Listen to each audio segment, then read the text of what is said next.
Determine a realization of the system that requires the minimum possible amount of memory. Okay, I did the A and B part in my previous video.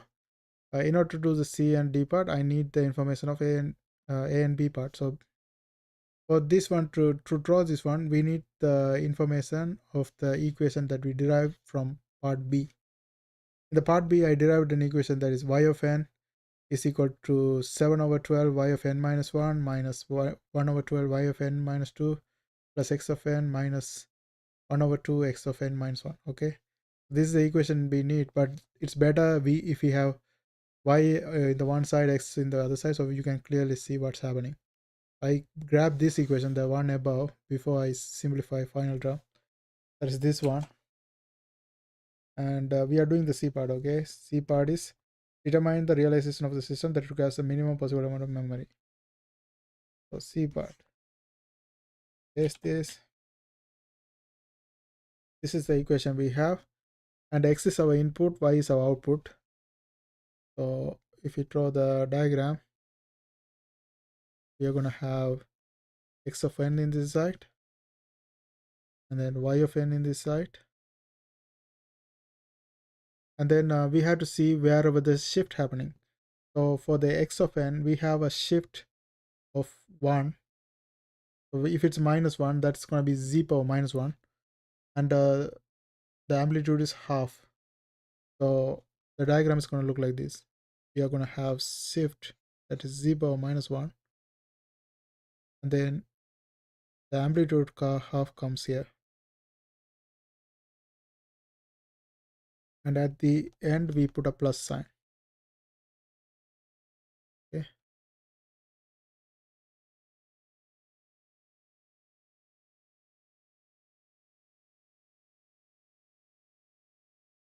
okay, so this is for the x of n, and then this is a minus half, so I will put a minus sign as well, and we are adding these two together, x of n and minus half x of n minus 1. This z power minus 1 represents this shift. Okay, so we have to do the same thing for the y of n as well. For the y of n, we bring from this side to this side, so similar pattern. For the first shift, z power minus 1, we have to see if we have y of n minus 1. At that point, we have this one right here. We have 7 over 12, so that's going to be the value we have for the first one. And this is minus 7 over 12, so I put the minus here. Okay. And that one meets over here somewhere. And I put a plus sign for this. And arrow from this one as well, because this is for the y of n. The arrow comes straight forward. And for the y of n minus 1, the arrow comes from here. Then we have y of n minus 2. We continue, that one shifted by 2 units. So each time we do one shift at a time. The second shift comes here, so z power minus 1. And in this shift, we have the amplitude of 1 over 12. And that one also added with this one, this plus sign. Okay, so this is the diagram. Now, when we have a diagram like this, we can simplify this one. The way to simplify is, if you combine the z power minus 1 together, like in order to combine them together, then what you have to do is you have to rearrange them. You bring this one to this side and this one to this side and combine them together. So let's see how that one will work. So for the illustration, I bring this diagram as well.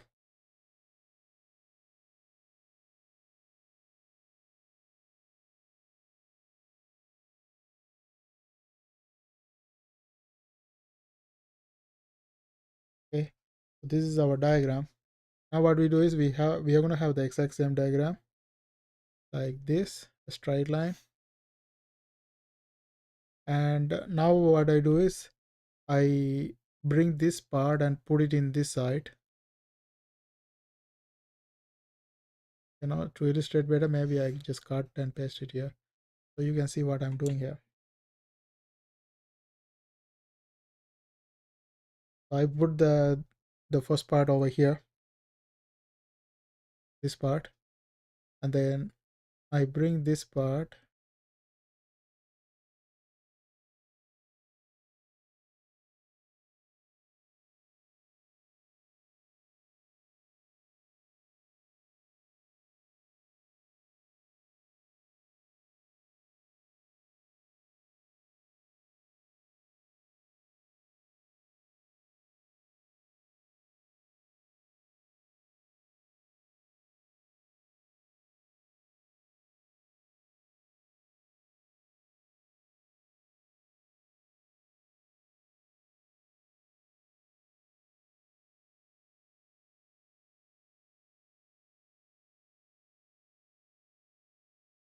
Mm, you know what, I messed up here. So let me just draw it. You have to just realize I bring this part that is with minus half, I attach with this one.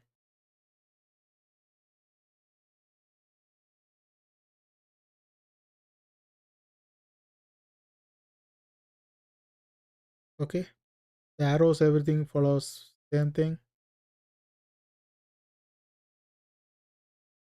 like this, and this is our x of n,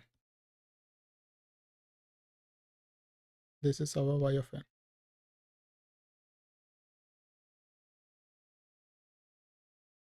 Okay,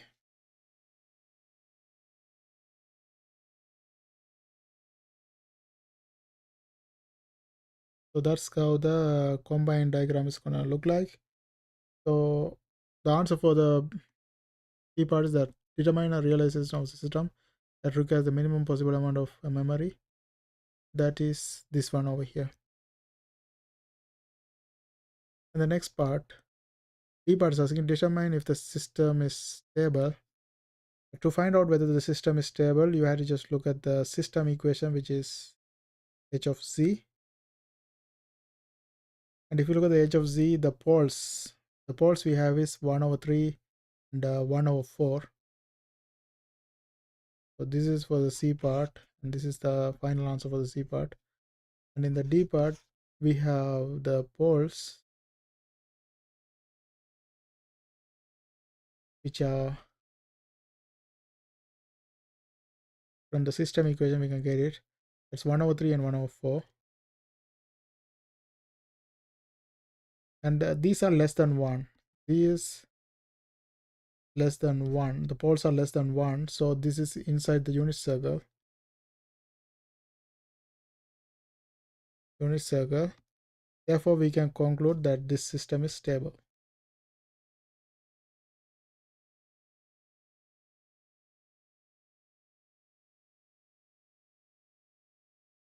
Okay, and that's it for this video. I hope you guys found this video helpful. Thanks for watching. Don't forget to subscribe my channel. See you guys on my next video.